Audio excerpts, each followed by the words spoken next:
Hi hello welcome to footy arena. 2017 Neymar junior FC Barcelona വിട്ടുകൊണ്ട് PSG പോയത്. 222 million euro എന്ന record തുകയായിരുന്നു അദ്ദേഹത്തിന് വേണ്ടി PSG ചിലവഴിച്ചിരുന്നത്. പക്ഷേ ബാഴ്സലോണയിൽ നടത്തിയ ആ ഒരു മികവ്, ആ ഒരു പ്രകടനം PSG നടത്താൻ പിന്നീട് നെയ്മർക്ക് കഴിഞ്ഞുവോ എന്ന കാര്യത്തിൽ പലർക്കും സംശയങ്ങൾ ഉണ്ട്. ബാഴ്സ വിട്ടത് നെയ്മർ ജൂനിയർ തൻ്റെ കരിയറിൽ ചെയ്ത ഒരു വലിയ അബദ്ധമായി കൊണ്ടാണ് പലരും വിലയിരുത്തുന്നത്. ഏതായാലും നെയ്മർ ജൂനിയർ ബാഴ്സ വിടാനുണ്ടായ സാഹചര്യങ്ങളെക്കുറിച്ച് നെയ്മറുടെ പിതാവായ നെയ്മർ സീനിയർ ഇപ്പോൾ സംസാരിച്ചിട്ടുണ്ട്. അതായത് നെയ്മർ ജൂനിയറുടെ ഒരു ഡിസിഷൻ ആയിരുന്നു PSG പോവുക എന്നുള്ളതാണ് നെയ്മർ സീനിയർ പറഞ്ഞിട്ടുള്ളത്.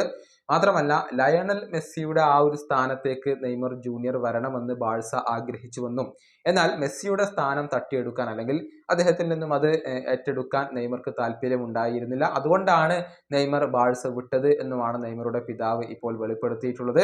അദ്ദേഹത്തിന്റെ വാക്കുകൾ ഇങ്ങനെയാണ്: PSG പോവാൻ തീരുമാനിച്ചത് നെയ്മർ ആയിരുന്നു. ഒരു മാറ്റം വേണമെന്ന് തീരുമാനിച്ചത് അദ്ദേഹമാണ്. അത് ബാഴ്സയിൽ വളരെയധികം ബുദ്ധിമുട്ടേറിയ ഒരു സാഹചര്യമായിരുന്നു അന്ന്. ഞങ്ങൾ ആഗ്രഹിച്ച പോലെയുള്ള ഒരു സ്പോർട്ടിംഗ് മാനേജ്മെന്റ് അവിടെ ഉണ്ടായിരുന്നില്ല.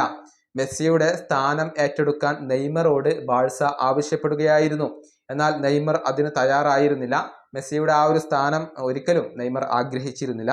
അതുകൊണ്ടാണ് മറ്റെവിടേക്കെങ്കിലും പോവാൻ നെയ്മർ തീരുമാനിച്ചത്. അദ്ദേഹത്തെ ബാഴ്സയിൽ തന്നെ നിലനിർത്താൻ വേണ്ടി ഞാൻ പരമാവധി ശ്രമങ്ങൾ നടത്തിയിരുന്നു. ഇതാണ് നെയ്മർ ജൂനിയറുടെ പിതാവ് ഒരു പുതിയ പോഡ്കാസ്റ്റിൽ പറഞ്ഞിട്ടുള്ളത്.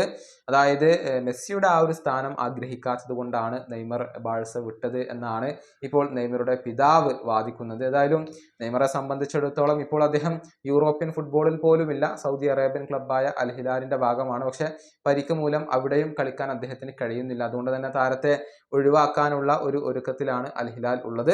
നെയ്മറുടെ ഭാവി എന്താണ് എന്നുള്ള കാര്യത്തിൽ ഇപ്പോഴും ഒരു വ്യക്തതകൾ കൈവന്നിട്ടില്ല. ഈ വീഡിയോ അവസാനിപ്പിക്കുന്നു. അടുത്ത വീഡിയോയുമായി വീണ്ടും കാണാം.